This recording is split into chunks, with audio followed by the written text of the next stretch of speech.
29쪽을 보시면 29쪽을 보시면 토지 표시의 결정이 나옵니다. 토지의 표시의 결정. 거기 보시면 토지의 표시는 뭐가 있었죠? 소재, 지번, 지목, 면적, 경계, 좌표를 얘기할 겁니다. 이때 소재지는 행정구역을 얘기하는데요. 행정구역은 일개 지적소관청이 관리할 사항이 아닙니다. 결정할 사항이 아니에요. 행정구역은 행정구역 명칭에 관한 법률이 따로 있습니다. 그래서 일개 시장군수구청장인 지적소관청이 행정구역인 이 소재지를 결정할 사항이 아니니까 소재지는 빠집니다. 소재지는 빠지고 지번부터 나오게 될 겁니다. 지번부터. 그래서 거기 보시면 지번부터 나와 있는데요. 지번은 31쪽을 보시면 의의가 나와 있죠. 의의. 이것도 마찬가지로 한자를 풀었으면 돼요. 지, 토지, 번, 번호. 토지의 번호를 지번이라고 얘기할 겁니다. 토지의 번호를. 지번의 구성과 표기가 나와 있는데요. 이 부분은 무조건 출제되는 부분이에요. 지번의 구성과 표기. 여기를 보시면 지번은 크게 복식 지번, 단식 지번 둘로 나뉩니다. 단식 지번이라는 게 있고요. 복식 지번이라는 것도 있습니다. 여기 단은 하나라는 뜻이에요. 하나. 그리고 여기서 식은 형식이란 뜻입니다. 이때 단식이라 하면 하나의 형식으로 구성된 지번을 단식 지번이라고 부를 겁니다. 이때 이 형식은 아라비아 숫자를 의미합니다. 숫자. 그래서 하나의 아라비아 숫자로 구성된 지번을 단식 지번. 복식은요. 복은 두 개, 식은 형식, 즉 아라비아 숫자. 두 개의 아라비아 숫자로 구성된 지번을 복식 지번이라고 얘기를 할 겁니다. 구체적으로는 아라비아 숫자 하나로 구성된 지번을 단식 지번, 아라비아 숫자 두 개로 구성된 지번을 복식 지번 이렇게 얘기를 합니다. 이때 요 복식 지번에서 요 앞에 있는 아라비아 숫자를 본래의 지번이라고 해서 본번이라고 부릅니다. 본래의 지번이란 뜻이에요. 본래의 지번. 그 다음에 뒤에 있는 요 아라비아 숫자를 본번에 붙은 지번, 본번에 붙은 지번이라고 해서 부번이라고 부릅니다. 여기서 이 부자는 부사장님, 부소장님 할 때 그 부자가 아니고요. 넘버 2라는 뜻이 아니고 붙일 부자를 씁니다. 붙일 부자. 그래서 본번에 붙은 지번. 그래서 본번에 붙은 지번이라고 해서 부번이라고 얘기합니다. 부번. 붙일 부자를 써서. 그러면 아라비아 숫자가 하나로 구성된 단식 지번. 우리나라는 단식 지번이 있습니다. 숫자 하나로 구성된. 그 다음에 숫자 두 개로 구성된 복식 지번도 있어요. 그러면 이 본번만으로 구성된 지번이 존재합니까? 그게 단식 지번입니다. 맞습니까? 그러면 부번만으로 지번이 구성될 수 있습니까? 이건 불가능해요. 왜냐면 본번에 붙은 지번이 부번이니까 지번이 부번만으로 구성될 수는 없습니다. 이거 이해가 되십니까? 그렇죠. 이때 요 표시가 반드시 의라고 읽어야 됩니다. 의. 100-5라고 읽으시면 위법행위를 저지르신 거고 감옥에 갈 수도 있어요. 네. 그래서 100-5라고 읽으시면 틀린 겁니다. 100의 5라고만 읽어야 됩니다. 다 출제가 됐던 것들이에요. 그 다음에 지번은 임야대장과 임야도에 등록이 될 때는 요 아라비아 숫자 앞에 산자를 붙여야 됩니다. 아라비아 숫자 앞에 산자를 붙입니다. 임야대장, 임야도에 등록이 될 때는 아라비아 숫자 앞에 산자를 붙입니다. 토지대장과 임야대장에 따로따로 등록될 텐데요. 거래가 활발히 이루어지는 토지들, 그래서 효율성을 높일 필요가 있는 토지들은 토지대장 지적도에 등록이 되는 것이고, 거래가 잘 이루어지지 않는 토지들, 따라서 효율성을 높일 필요가 없는 토지들, 이런 것들은 임야대장, 임야도에 등록해서 관리를 합니다. 그래서 거래가 활발히 이루어지느냐에 따라서 등록되는 지적공부가 달라지게 돼요. 거래가 잘 이루어지지 않는 토지는 임야대장, 임야도에 등록이 되는데요. 임야대장, 임야도에 등록되는 지번은 반드시 앞에 뭘 붙여야 된다고요? 산자를. 뭐라고 출제하느냐면 여기 임자를 따서 임으로 출제합니다. 잘못된 겁니다. 임자를 붙이는 게 아니라 산자를 붙입니다. 요즘은 뭐도 출제하느냐면 임야대장, 임야도에 등록이 될 때는 아라비아 숫자 100 뒤에 산자를 붙인다. 이렇게도 출제를 합니다. 이것도 잘못된 거예요. 참 치사하죠. 아라비아 숫자 뒤에 붙이는 게 아니라 앞에 붙입니다. 산자를 붙입니다. 집어넣을. 네. 그런 내용들이 쭉 나오게 됩니다. 거기 1번, 그 다음에 2번 나와 있고요. 그 다음에 3번도 설명이 됐습니다. 그 다음에 4번은 나중에 보실 테고요. 넘어가겠습니다. 집원의 부여 방법이 나와 있는데 일단은 1번 북동기본법, 2번 북서기본법 두 가지만 기억하시면 되는데 먼저 북동은 북동쪽이란 뜻이 되겠죠. 그 다음에 기는 이러한 기자를 쓰는데요. 이거는 일어날 기라는 한자예요. 그리고 시작한다는 뜻이 있습니다. 시작한다는 뜻.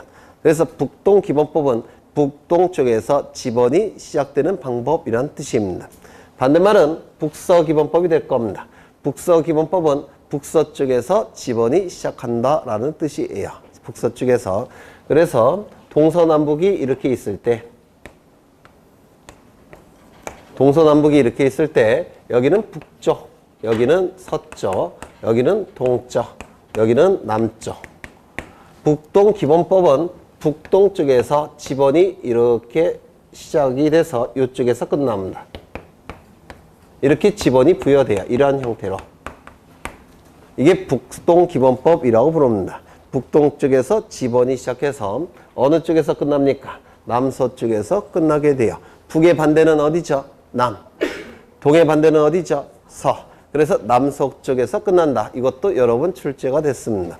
그러면 이쪽 아래쪽은 여기가 북쪽, 여기가 서쪽, 여기가 동쪽, 여기 남쪽일 때 북서기본법은 북서쪽에서 집원이 시작해서 이렇게 끝납니다. 즉 1번, 2번, 3번 이런 식으로 부여가 돼요. 이걸 북서기본법이라고 부르는데요.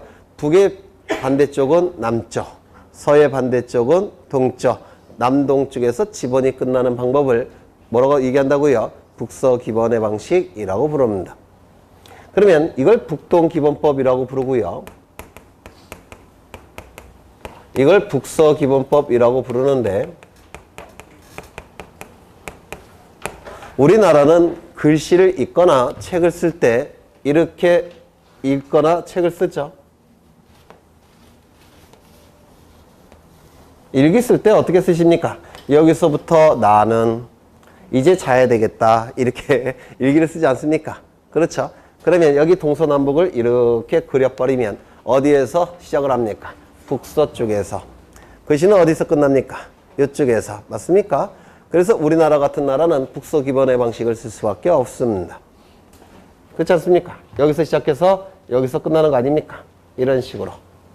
우리나라는 북서기본의 방식을 쓸 수밖에 없습니다. 그런데 옆에 있는 중국이나 일본 같은 경우는 글씨를 이런 식으로 씁니다. 그렇죠? 한자 문어권은 글씨를 이런 식으로 쓰게 돼요. 여기서 시작해서 여기서 끝납니다. 동서남북을 따져보면 여기서 시작해서 여기서 끝납니다. 그러면 한자 문어권에서는 집원이 어떤 순서로 부여되겠습니까? 북동 기본의 방식으로 부여될 수밖에 없습니다. 맞습니까? 그래서 유럽, 우리나라, 영미 또는 아라비아 국가들 전부 다 북서 기본의 방식을 씁니다. 글씨를 이런 식으로 쓰거나 읽으니까. 근데 중국, 일본, 대만 이런 나라들은 북동 기본의 방식을 쓸 수밖에 없습니다. 그렇지 않겠습니까? 네. 그래서 이 두 가지만 기억하시면 되는데 우리나라는 어떤 방식을 쓴다고요? 북서 기본의 방식을 씁니다. 북서 기본의 방식. 그 다음에 나머지 것들은 나중에 볼게요. 지금은 너무 어렵습니다. 이제 어디를 보시냐면 쭉 넘어가셔서 지목을 볼 겁니다. 지목. 36쪽입니다. 지금은 가장 기초 단계죠. 개념 위주로 보시는 거예요. 개념 위주로. 네. 지목을 보십니다. 36쪽에.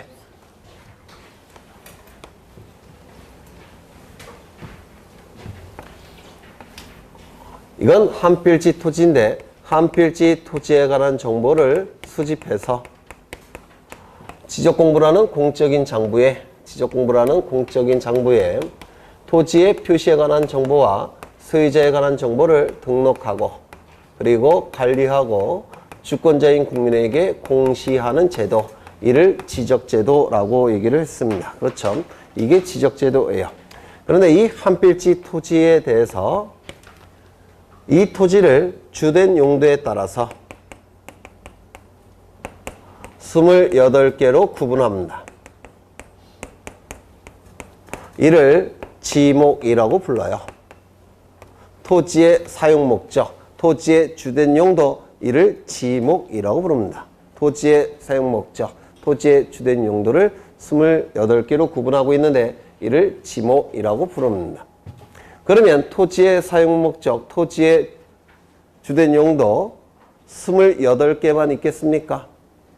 우리가 토지를 사용할 때 토지의 사용 목적이 28개만 있겠습니까? 아니면 헤아릴 수 없을 정도로 많겠습니까? 정말 많겠죠? 사람에 따라서 토지를 사용하는 용도는 다 달라질 수 있지 않습니까? 맞습니까? 그래서 28개로 다 표현할 수는 없습니다. 그러면 어떠한 방식을 쓰고 있느냐면 우리 사회에서 가장 많이 사용되는 용도, 우리 사회에서 가장 많이 사용되는 목적 27개를 딱 정해 놓습니다. 27개. 27개를 딱 정해 놓고 이 27개에 포함되지 않는 것은 전부 다 하나에 포함을 시킵니다. 그 하나. 그러면 우리 사회에서 가장 많이 사용되는 용도, 목적은 여기에 다 있겠죠? 맞습니까? 그러면 27개를 제외한 나머지 것들은 전부 다 여기다 쑤셔 놓은 겁니다. 즉, 잡스러운 종류의 용도는 전부 다 여기다 쑤셔 놓은 겁니다. 잡종지. 그렇죠? 그래서 가장 많이 사용되는 용도 27개. 여기에 포함되지 않는 것은 전부 다 뭐가 되는 겁니까? 잡종지가 되는 겁니다. 잡스러운 종류의 용도는 잡종지 안에 다 포함이 되는 겁니다. 요거 이해가 되십니까? 그렇죠? 이건 지목은 우리 시험에서 2문제까지도 출제가 되는데 이걸 기본적으로 이해하셔야 됩니다.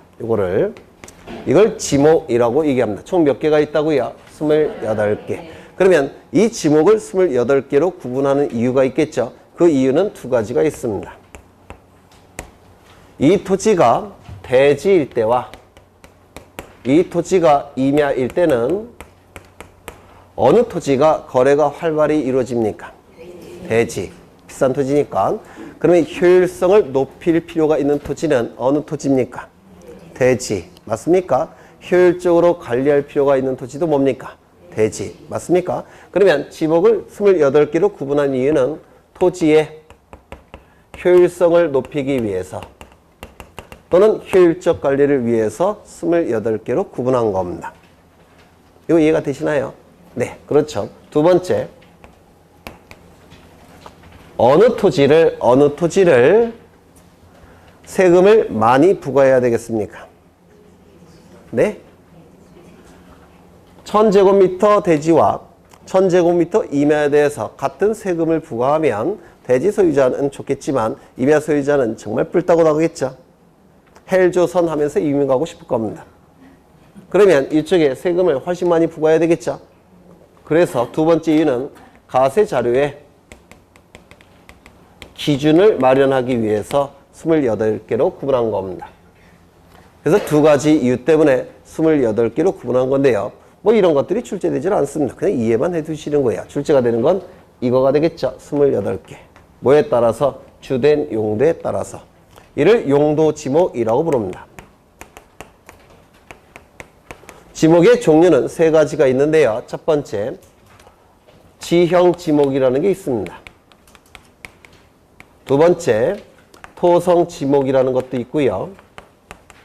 세 번째, 용도 지목이라는 것도 있어요. 그러면 용도 지목이라는 것은 토지를 용도에 따라서 구분할 때 이를 용도 지목이라고 부릅니다. 우리 공간정보법은 용도 지목을 채택하고 있습니다. 지형 지목은 무슨 뜻일까요? 토지의 형태에 따라서 지목이 결정될 때 이를 지형 지목이라고 부릅니다. 토지의 성질에 따라서 지목이 결정될 때 토성 지목이라고 불러요. 토지를 용도에 따라서 지목이 결정될 때 용도 지목이라고 부릅니다. 우리 공간정보법은 주된 용도에 따라서 구분하고 있죠.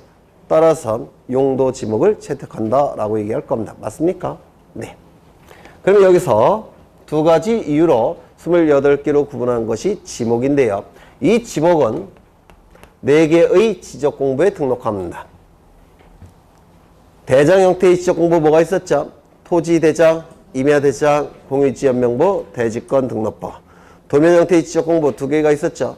지적도, 임야도. 2가지 성격을 다 가지고 있는 경계점, 좌표, 등록부. 기억나십니까?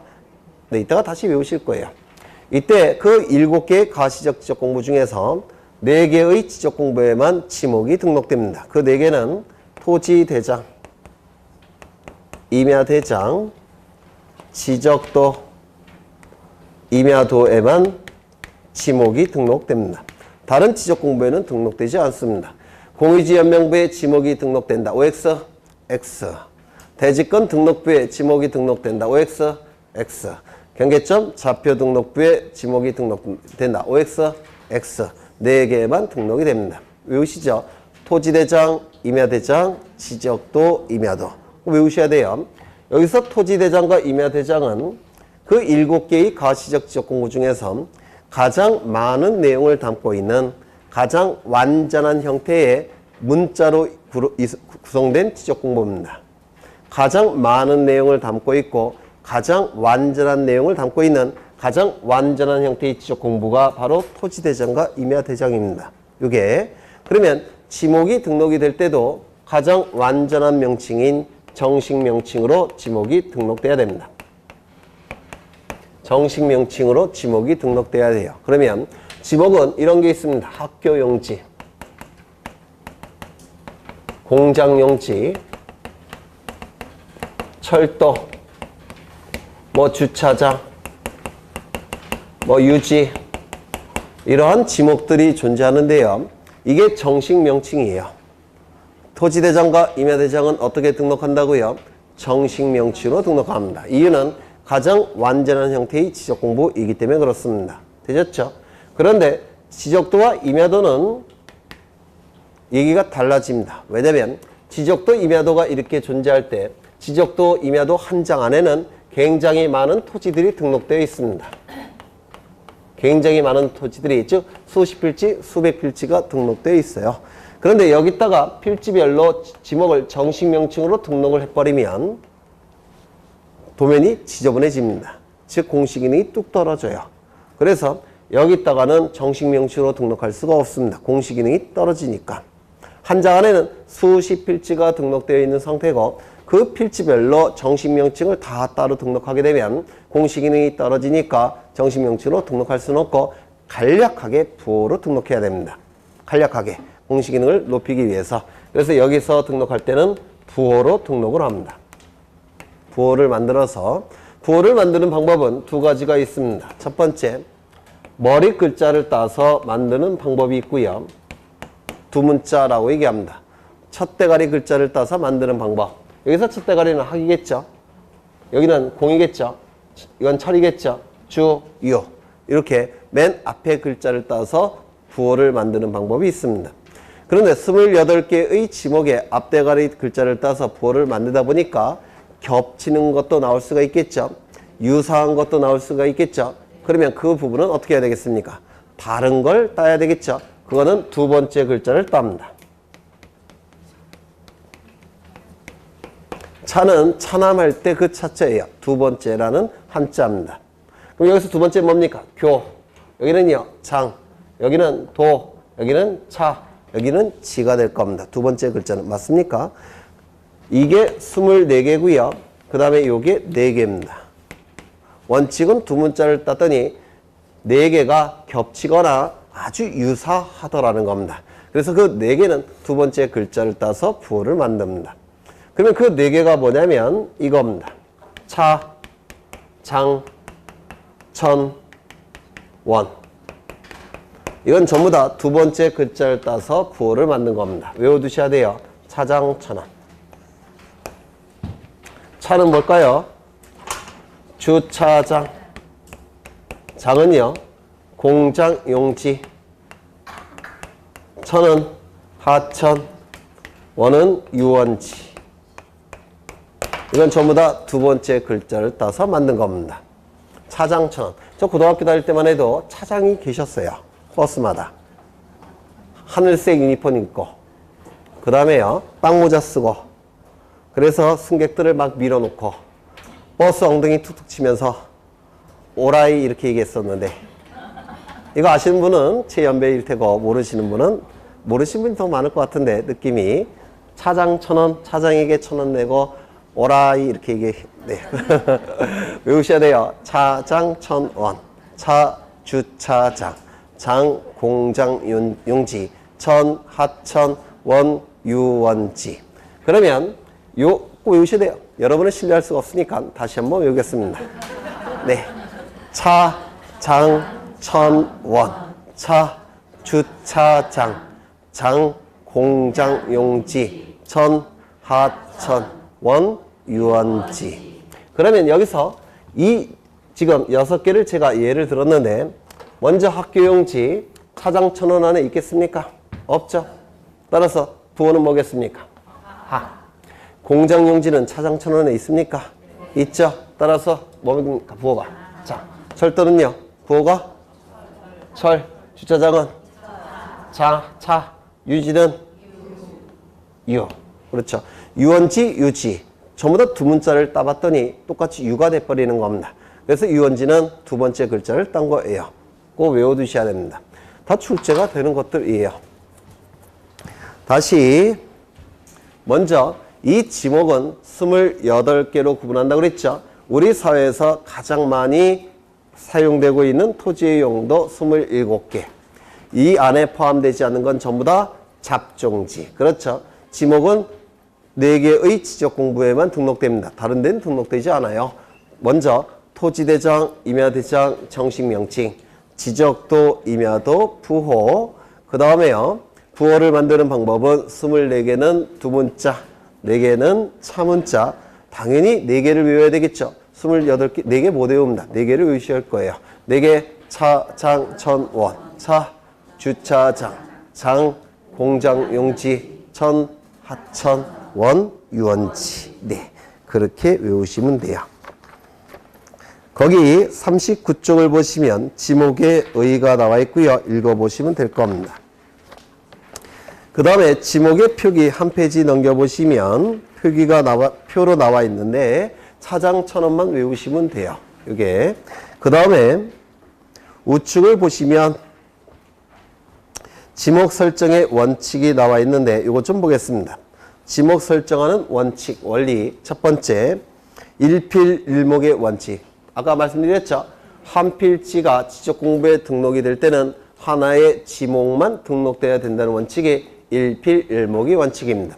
그렇다면 토지가 2가지 용도로 사용될 때 하나를 선택해야 되겠죠? 이때 선택하는 방법은 뭐였습니까? 주지목 추정의 원칙 또는 주용도 추정의 원칙이라고 얘기합니다. 이때 선택받지 못한 종된 용도의 토지가 뭐라 그랬습니까? 양입지라고 불렀습니다. 용도가 다른 땅 일정한 양이 한 필지 안에 편입된 토지라고 해서 양입지라고 불렀습니다. 그 다음에 영속성의 원칙, 그 옆에 일시변경 불변의 원칙이라고 한자로 써놔 있죠. 일시변경 불변의 원칙, 영속성의 원칙, 같은 의미입니다. 같은 의미라는 것도 기억하셔야 돼요. 이것 좀 보겠습니다.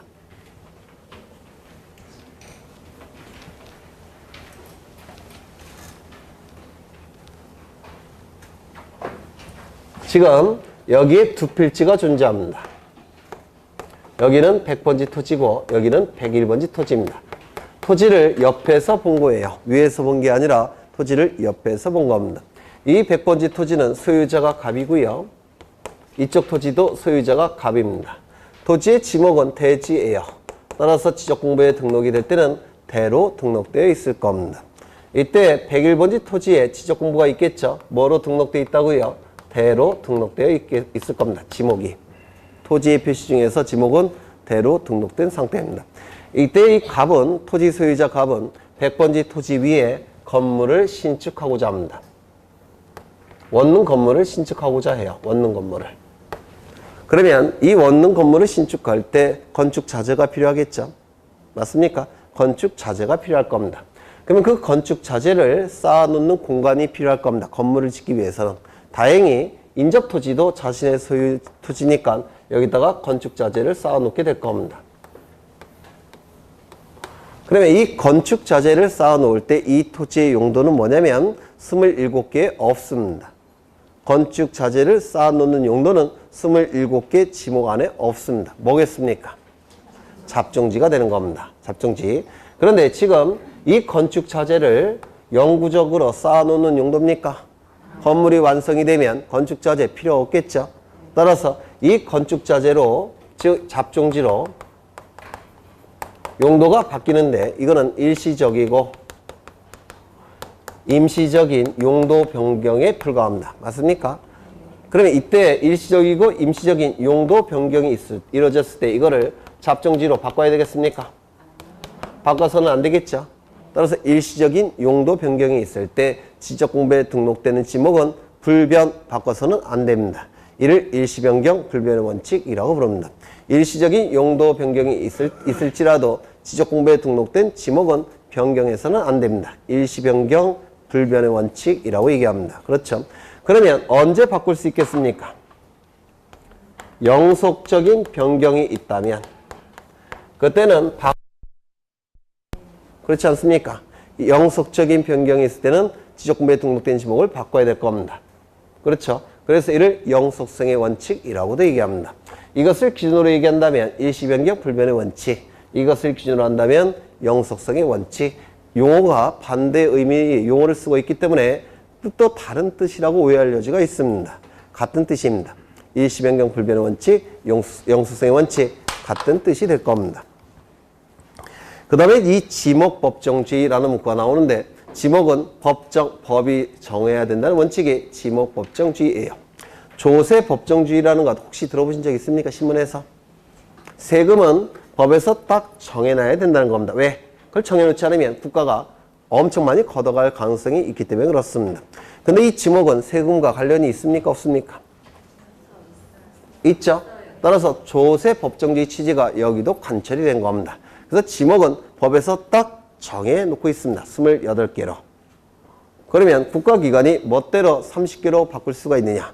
없더라는 겁니다. 바꾸고 싶다면 법률 개정을 통해서만 바꿀 수가 있습니다. 이를 지목법정주의라고 얘기를 할 겁니다.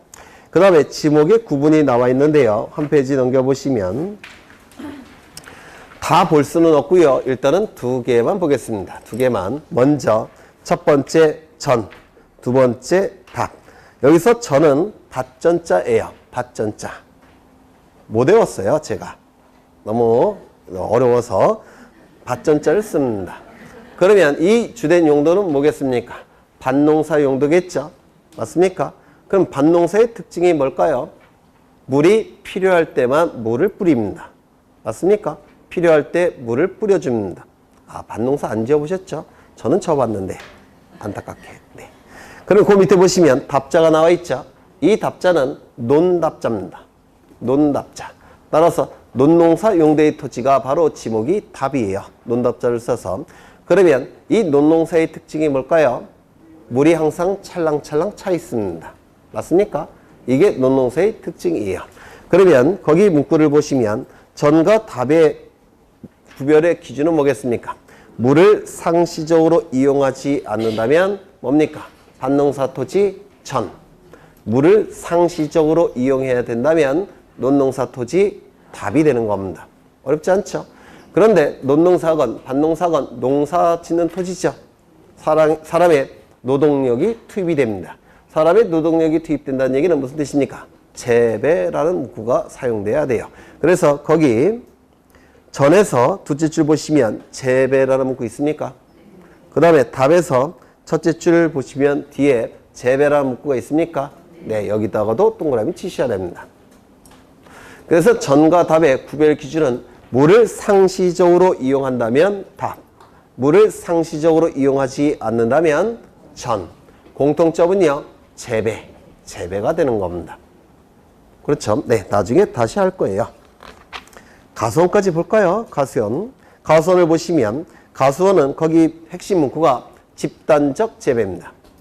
따라서 사과나무 한 그루 심었다고 해서 이게 가수원이 될 수 있겠습니까? 없겠죠. 산골짜기에 사과나무가 100그루가 커가고 있습니다. 근데 자생하고 있어요. 누가 심은 게 아니라 알아서 크고 있습니다. 목적용지 될까요? 안 될까요? 아니, 가수원용지 될까요? 안 될까요? 안 되겠죠. 재배라는 문구가 있어야지만 가수원이 될 수가 있어요. 그래서 이 가수원은 집단적 재배라는 문구가 있어야 됩니다. 집단적 재배. 그 정도만 보죠. 네. 넘기겠습니다.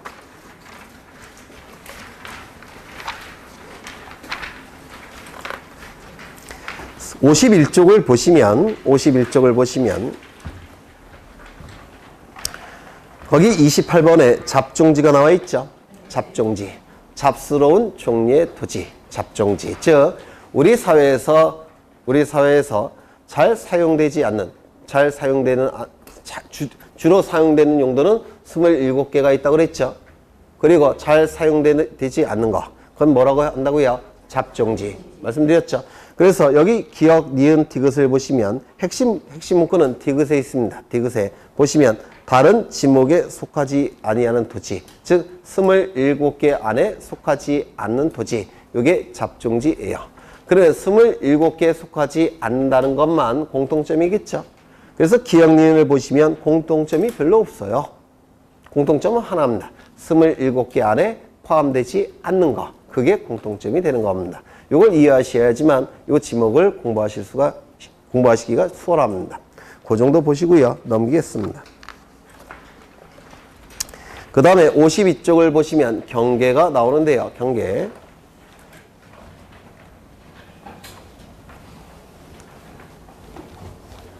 그래서 11월, 12월 달은 그 용어에 익숙해지는 시기예요. 용어에 치중을 하는 겁니다. 용어에.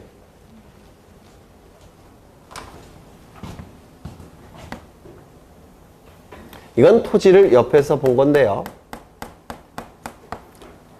여기는 100번지 토지고 101번지 토지입니다. 여기는 갑소유 토지고 이쪽은 을소유 토지예요. 그 다음에 갑과 을이 관계가 좋으면 뭐 그럴 수도 있겠지만 관계가 나쁠 때는 여기 담장 치는 경우도 있겠죠. 담장을 칠 겁니다. 맞습니까? 이게 담장이에요. 담장. 구조물이라고 얘기합니다. 담장, 구조물. 그렇죠. 그러면 이 두 필지 토지가 도면 위에 등록을 해야 되겠다는 겁니다. 도면 위에. 이건 지적도입니다. 그래서 두 필지 토지가 이렇게 등록되어 있다는 겁니다. 100번지, 101번지 이렇게 등록되게 될 겁니다. 이건 실제 지표상 토지를 얘기하는 것이고 이거는 지적도에 등록된 그림을 얘기하는 겁니다. 이걸 뭐라고 부르냐면 지표상의 경계라고 부릅니다.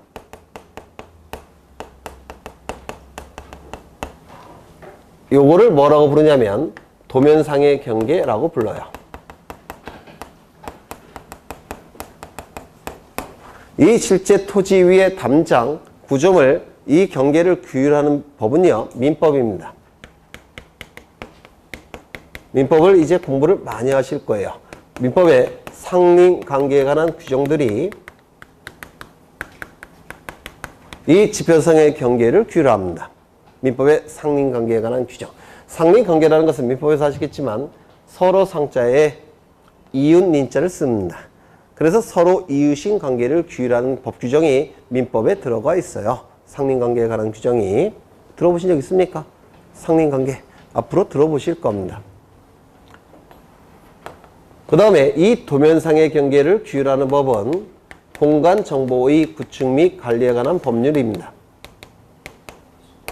공간정보법이에요. 그런데 이 민법은 국민들의 일반적인 생활관계를 규율한다고 해서 일반적인 대부분의 생활관계를 규율한다고 해서 이 민법을 일반법이라고 부릅니다. 이쪽은 지적에 관한 관계를 규율합니다. 따라서 이 법을 특별법이라고 불러요.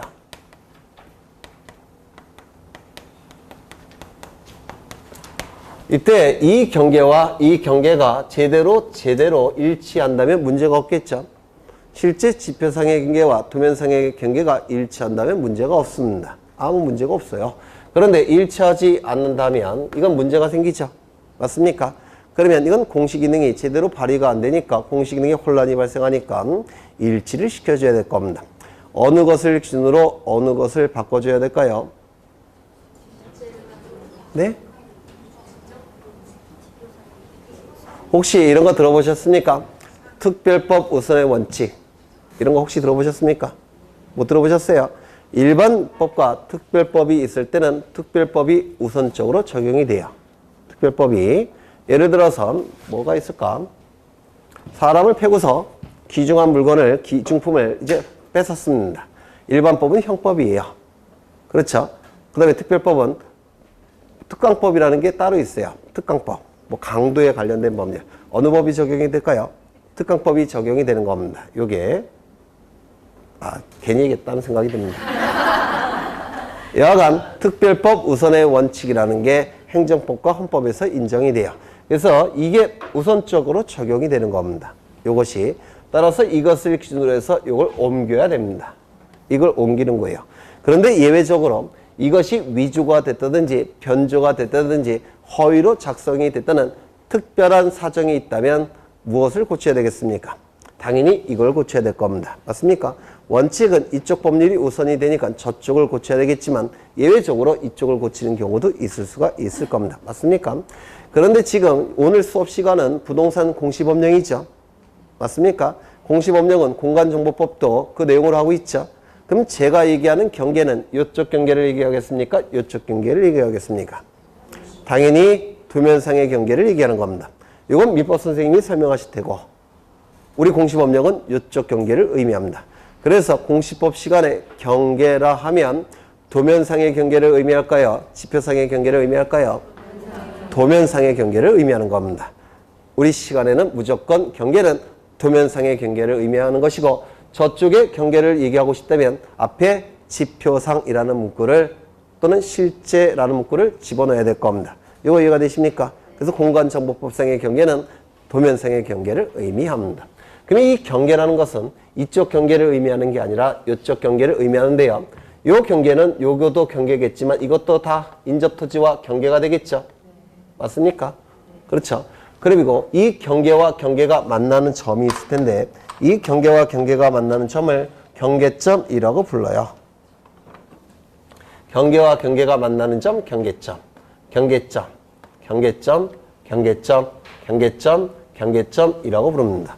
경계와 경계가 만나는 점을 경계점이라고 부릅니다. 그럼 이 경계점을 이용해서 경계의 개념을 다시 한번 정의를 내리면 이 경계는 경계점과 경계점을 이은 선이죠. 맞습니까? 그래서 이 경계는 경계점 간의 최단거리를 경계라고 부릅니다. 경계라 하면 경계점 간의 최단거리를 경계라고 부릅니다. 우리가 얘기하는 경계는 지표상의 경계를 의미하는 게 아니라 도면상의 경계를 얘기하는 거예요. 도면상의 경계는 경계점 간의 최단거리를 경계라고 얘기합니다. 그러면 만약에 이 도면 위에 경계가 이렇게 그려진다면 꾸불꾸불하게 그려진다면 이게 최단거리가 될 수 있습니까? 없겠죠. 최단거리는 여기가 팽팽해야 될 겁니다. 맞습니까? 따라서 도면상의 경계는 반드시 직선이어야 됩니다. 직선이어야만 됩니다. 이를 경계직선주의라고 얘기합니다. 이게 시험에 참 많이 나왔어요. 경계는 직선이어야 됩니다. 이를 경계직선주의라고 불러요.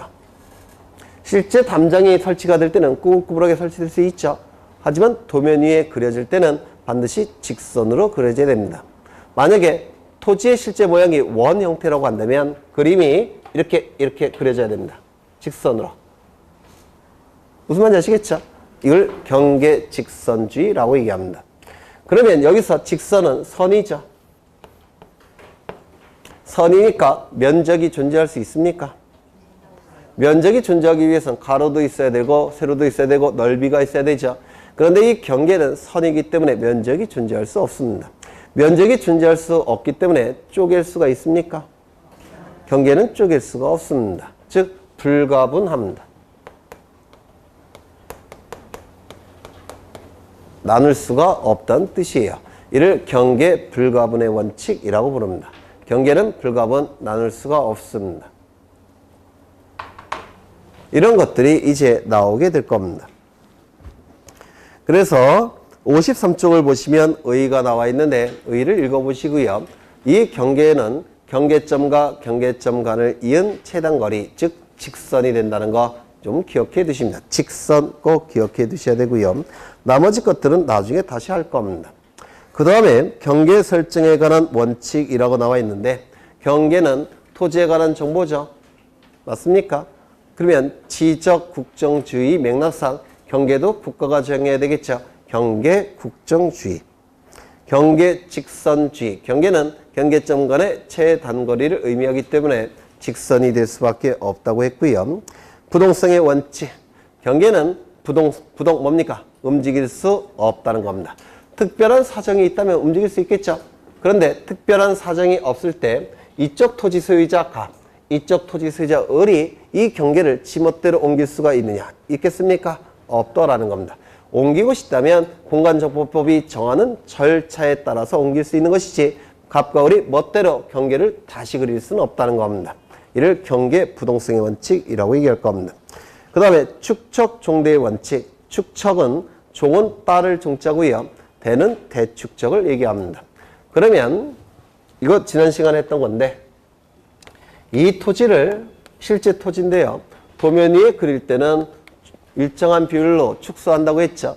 600분의 1로 축소해 봅니다. 그러면 이렇게 그려질 겁니다. 그런데 6000분의 1로 축소해 봅니다. 그러면 이거보다 훨씬 작게 그려지겠죠. 맞습니까? 그러면 이걸 뭐라고 얘기했습니까? 대축척. 큰 모양으로 나올 때는 대축척, 작은 모양으로 나올 때는 소축척. 그러면 경계, 면적, 좌표 같은 것들이 어느 것이 더 정밀하게 등록되겠습니까? 이쪽이 훨씬 정밀하게 등록되겠죠. 왜? 덜 압축했으니까. 맞습니까? 따라서 축척은 종대, 대축척을 따라야 됩니다. 더 정밀할 테니까. 맞습니까? 네. 이를 축척 종대 원칙이라고 얘기할 겁니다. 경계 불가분의 원칙. 경계는 직선이고 선이기 때문에 쪼갤 수가 없습니다. 이를 경계 불가분의 원칙이라고 얘기합니다. 그 다음에 넘겨보시면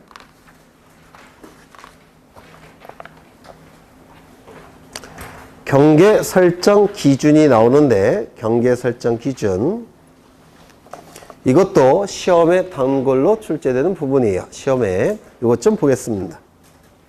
먼저 책을 좀 보죠. 책을 보시면 A를 보시면 연접되는 토지 간에 고저가 없는 경우 이걸 좀 풀어보면 연접, 연속해서 접하는 이란 뜻입니다. 연접, 연속해서 접하는 고저가 없는 경우 높고 낮음이 없는 경우 그때는 경계는 어디가 기준이 됩니까? 중앙. 지물이나 구조물 등의 중앙. 보통 구조물의 중앙 이렇게 얘기를 해요. 지물은 토지 위에 설치된 물건이라는 뜻이에요. 지물. 토지 위에 있는 물건. 그 다음에 연접 B를 보시면 연접되는 토지 사이에 고저가 있는 경우. 연속해서 접하는 토지 사이에 고저, 높고 낮음의 차이가 있는 경우. 그때는 어디라고 되어 있습니까? 하단부. C를 보시면 도로, 국어 등의 토지에 절토된 부분이 있는 경우. 절토라는 문구는 파였다라는 뜻입니다. 파였다. 토지가 파였다. 그 다음에 여기는 경사면의 상단부. 여기 A, B, C 앞에 이렇게 묶으시죠. A, B, C 앞에 이렇게 묶어 놓습니다. 요것 좀 보겠습니다.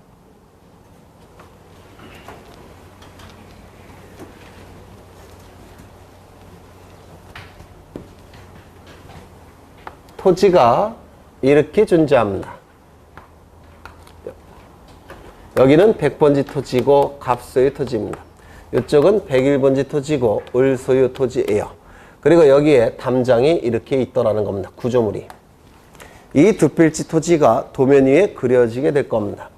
지적도나 임야도에 그려지게 될 겁니다. 이쪽은 100번지, 이쪽은 101번지. 그러면 이 지표상의 경계가 도면 위 경계로 그려져야 되겠죠. 물론 측량을 통해서 그리게 될 겁니다. 그릴 때 여기 보시면 여기가 넓죠? 넓습니다. 따라서 여기를 기준으로 해서 여기 그려야 될지 1번. 여기를 기준으로 해서 여기에 그려야 될지, 여기를 기준으로 해서 여기에 그려야 될지, 그게 문제가 되더라는 겁니다. 문제 되겠죠? 네. 어디를 기준으로 그려야 될까요? 2번이 될 겁니다. 근데 왜 2번이 될 수밖에 없느냐면 민법의 상린관계에 관한 규정 중에서 이 담장은 갑이 2분의 1, 을이 2분의 1 이렇게 소유한다라고 규정되어 있습니다. 갑 2분의 1, 을 2분의 1 이를 공유한다라고 얘기를 해요. 이 공유라는 개념은요 상당히 어려운 개념인데 민법에서 하실 거예요. 지금은 그냥 들어만 두십니다. 나중에 민법에서 하시니까 좀 어렵습니다. 공유라는 개념이. 그러면 어디를 기준으로 여기다 그리는 것이 가장 그나마 합리적일까요? 네? 어디를 기준으로 그리는 것이 가장 합리적이겠습니까? 1, 2, 3번 중에서 2번이 되는 겁니다. 그래서 2번을 기준으로 해서 여기다 그려 넣는 겁니다. 그런데 만약에 이 구조물이 갑소유라고 한다면 어디를 기준으로 그리는 것이 합리적일까요? 이게 왜 갑소유가 되냐면 갑이 설치했다는 뜻이에요. 갑이 설치했으니까 이 부분이 자신의 토지니까 갑이 여기다 설치할 수 있었던 거죠.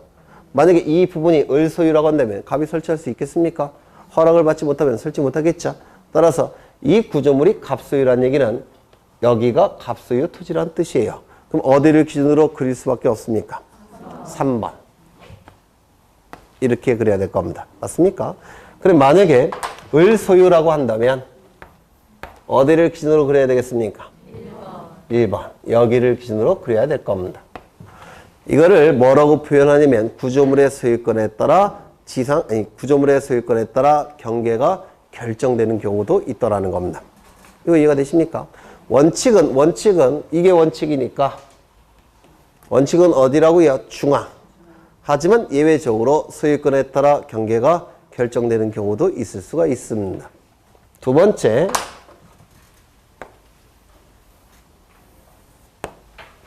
이쪽은 100번지 토지 갑소유, 이쪽은 101번지 토지 을소유. 이렇게 연속해서 접하는 토지 간에 높고 낮음의 차이가 있더라는 겁니다. 이게 무너지지 않도록 하기 위해서 여기다가 철망을 엮어 놓는다든지 시멘트를 발라 놓는 경우가 있겠죠. 그렇죠. 이걸 뭐라고 부르냐면 번면이라고 불러요. 그러면 여기 등록이 이루어질 때 어디를 기준으로 등록해야 되느냐? 이때는 어디를 기준으로 해서 경계가 결정될까요? 하단부. 이유는요, 우리가 법 과목을 이해해야 된다 이렇게 얘기하죠. 이해한다는 얘기는요, 규정이 된 이유를 알아나가는 겁니다. 외우시면 오래 기억이 안 남아요. 왜 그렇게 됐는지를 다 이해하셔야 돼요. 어디를 하단부가 맞습니다. 그럼 왜 하단부를 기준으로 경계가 그려져야 될까요?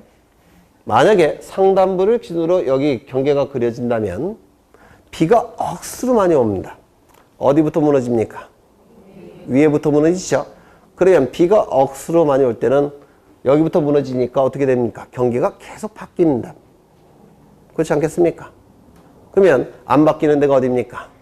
하단부. 여기는 비가 아무리 많이 와도 무너지지 않습니다. 그래서 안 바뀌어요. 그럼 어디가 되겠습니까? 하단부가 되는 겁니다. 이거 이해가 되십니까? 원칙이 어디라고요? 하단부. 그렇죠. 그런데 이 번면을 갑이 설치했다면 당연히 하단부가 되겠지만 이 번면을 을이 설치했다면 이때는 어디가 경계가 되는 것이 합리적이겠습니까? 상단부. 맞습니까? 요만큼은 갑이 설치했고 절반은 을이 설치했다면 어디가 경계가 되는 게 합리적이겠습니까? 가운데. 맞습니까? 따라서 이 높고 낮음의 차이가 있는 경우에도 원칙은 하단부가 원칙이지만 소유권에 따라 경계가 결정되는 경우도 있을 수가 있습니다. 맞습니까? 이거 이해가 되세요? 네. 그 다음에 세 번째. 여기는 경부고속도로입니다. 도로공사가 아마도 관리를 하게 될 겁니다.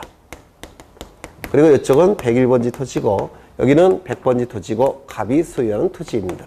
지금 파였죠? 맞습니까? 파였죠? 절토된 토지. 그렇죠. 그러면 이때는 경계를 어디를 기준으로 결정을 해야 되느냐. 이게 문제가 되는 겁니다.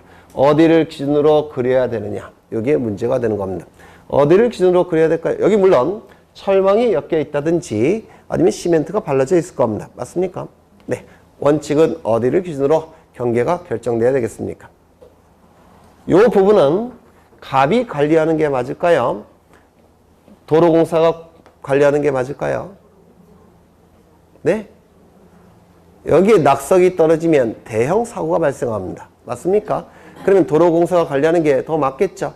그럼 어디가 기준이 되겠습니까? 원칙은 상단부. 이거 이해가 되십니까? 그렇죠? 상단부가 원칙이 되는 겁니다. 다만 여기에 설치를 갑이 했다면 어디가 되겠습니까? 하단부. 반반씩 설치했다면 중간. 이렇게 되겠죠? 따라서 원칙은 상단부가 되겠지만 예외적으로 소유권에 따라 경계가 결정되는 경우도 있을 수가 있다는 겁니다. 이거 이해가 되십니까? 그렇죠? 그래서 1번, 2번, 3번은 소유권에 따라 경계가 결정되는 경우도 있을 수가 있다는 겁니다. 1번, 2번, 3번은. 워낙 어려운 내용이라서 거의 출제를 안 하다가 한 4, 5년 전부터 출제를 하기 시작합니다. 1번, 요 세 가지는 소유권에 따라 경계가 결정되는 경우도 존재합니다. 하나 더.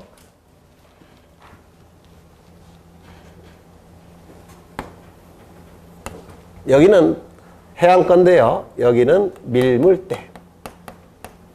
여기는 썰물대. 이거를 최대 만조위라고 부릅니다. 그러면 토지와 바다의 경계는 어디가 되느냐? 토지와 바다의 경계. 어디가 되는 게 여기가 될까요? 여기가 될까요? 밀물대, 썰물대. 만약에 여기가 여기를 기준으로 경계가 그려진다면 밀물대와 썰물대가 어떻게 됩니까? 이 부분은. 네, 밀물대는 바다가 됐다가, 썰물대는 토지가 됐다가, 밀물대는 바다가 됐다가, 그렇게 돼버리죠.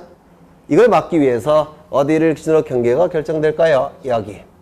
이를 최대 만조위라고 부릅니다. 따라서 최대 만조위 선을 기준으로 경계가 결정이 됩니다.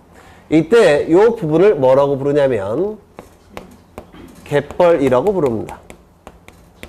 한자로 간석지라고 불러요. 그러면 이 갯벌, 간석지는 토지입니까? 아닙니까? 토지가 아니죠. 뭐에 포함이 됩니까? 바다에 포함이 됩니다. 그렇다면 이 갯벌, 간석지는 지목이 뭘까요?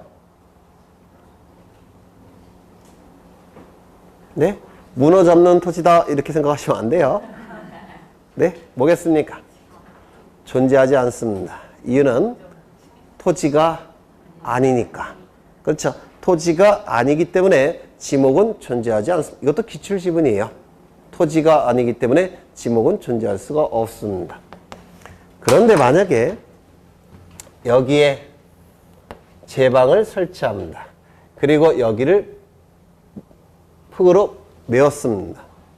그러면 이때 토지와 바다의 경계는 마찬가지로 여기가 되느냐? 만약에 여기를 경계로 결정을 해버리면 이 부분도 토지가 돼버리죠. 그럼 이 부분을 사용하고자 하는 사람이 나타납니다. 그러면 사고가 빈발할 겁니다. 이를 막기 위해서 제방이 설치가 됐을 때는 경계는 여기가 아니라 여기를 경계로 삼습니다. 이걸 사용하지 말라는 겁니다. 위험하니까. 그렇죠? 그래서 제방이 있을 때는 여기를 기준으로 경계가 결정이 되는데 이를 바깥쪽 어깨라고 부릅니다. 여기 안쪽 어깨, 바깥쪽 어깨. 그 중에서 어디라고요? 바깥쪽 어깨가 기준으로 경계가 결정이 될 겁니다. 그러면 다시 보시면 경계 설정 기준이 나와 있는데 1번, A번 연접되는 토지 사이에 고저가 없는 경우에는 원칙은 어디라고요? 중앙. 2번 연접되는 토지 사이에 고저가 있는 경우 원칙은 어디라고요? 하단부. 절토된 부분이 있는 경우는 어디라고요? 상단부. 그런데 거기 니은을 보시죠. 니은. 그 밑에 보시면 니은이 있습니다. 니은. 지상 경계의 구획을 형성하는 구조물 등의 소유자가 다른 경우에는 기역의 ABC의 규정에도 불구하고 ABC 규정은 무시하고 소유권에 따라 지상 경계가 결정되는 경우도 있더라는 겁니다. ABC 경우에는. 이거 됐습니까? 그래서 이 경계 설정 기준은 대단히 중요합니다. 그 다음에 D를 보실까요? D. 토지가 해면 또는 수면에 접하는 경우. 해면일 때는 최대 만조위, 수면일 때는 최대 만수위. 수면은 강을 얘기합니다. 강. 한강 같은 경우를 얘기를 하는 거예요. 그 다음에 2를 보시면 공유수면 매립지 토지 중 제방 등을 토지에 편입하여 등록하는 경우에는 안쪽 어깨가 아니라 바깥쪽 어깨. 그렇죠. 그래서 일반적 경계 설정 기준은 무조건 출제된다고 생각하셔야 됩니다. 이것도 나중에 다시 펼치겠지만 별표 치셔야 됩니다. 여기까지 보고 쉬겠습니다.